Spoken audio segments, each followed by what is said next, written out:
News Channel 7.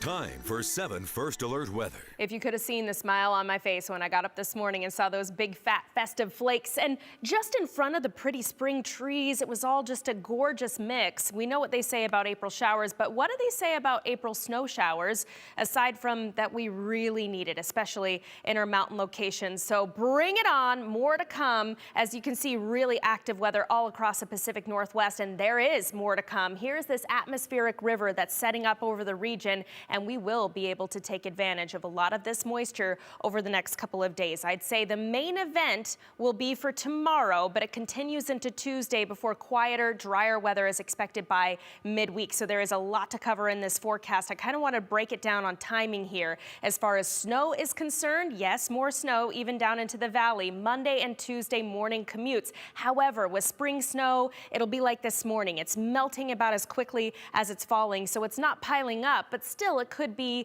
kind of a messy mix and perhaps a little bit slower both Monday and Tuesday mornings. Wind Monday and Tuesday, gusts 35 to 45 miles per hour, but the exception to this will be if any embedded thunderstorms bring stronger winds tomorrow. Expecting that potential for isolated thunderstorms tomorrow midday into the afternoon. I'm focused more on southwest Idaho for the early afternoon timeline there for the potential of thunderstorms, and I'll time that out in our future cast. But here's a quick glance at the timeline for tomorrow. You see, if you can focus on these little tiny letters and numbers here, the winds are out of the southeast in the morning, gusting up to 25, 35 miles per hour, and then that cold front comes through somewhere here. 1 p.m. wind switch direction to come out of the west-northwest, and it'll still be fairly gusty into the afternoon and evening hours, and again, that wind continues on Tuesday as well. A little bit of everything in the forecast to start the week. I don't want to focus too much on the high temperatures for tomorrow. There's so much else to cover, but certainly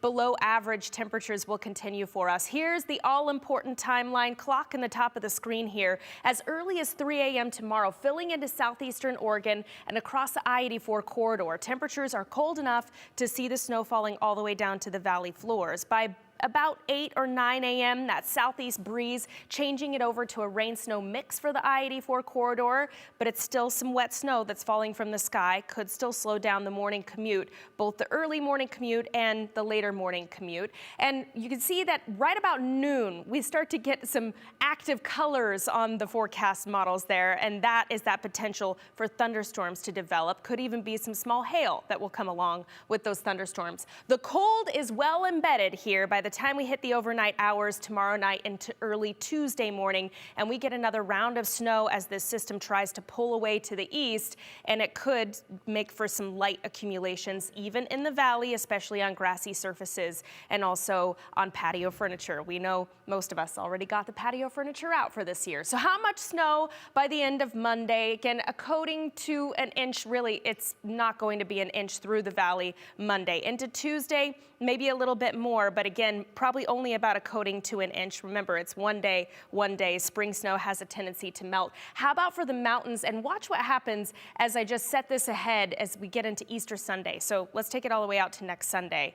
Are we encouraged by these numbers? So cross our fingers, this snow potential as we keep the weather fairly active. Also worth mentioning, and I've posted this at ktvb.com, winter storm warning posted in the central mountains of Idaho for heavy snow, and the gusty winds could reduce visibility. So want to give you the full look at the 7-day forecast. Don't want to stand in the way there, but you can always find this at ktvb.com. Katya, do you agree? There's just too much to cover in 3 minutes time. So much to talk about. Better late than never. Yes. When do we plant our plants? I'm sure those people who listened to you a week ago and held off are pretty thankful right now. Well, April showers bring Mayflower. There we go. Gotta love it. Thank you, Bree.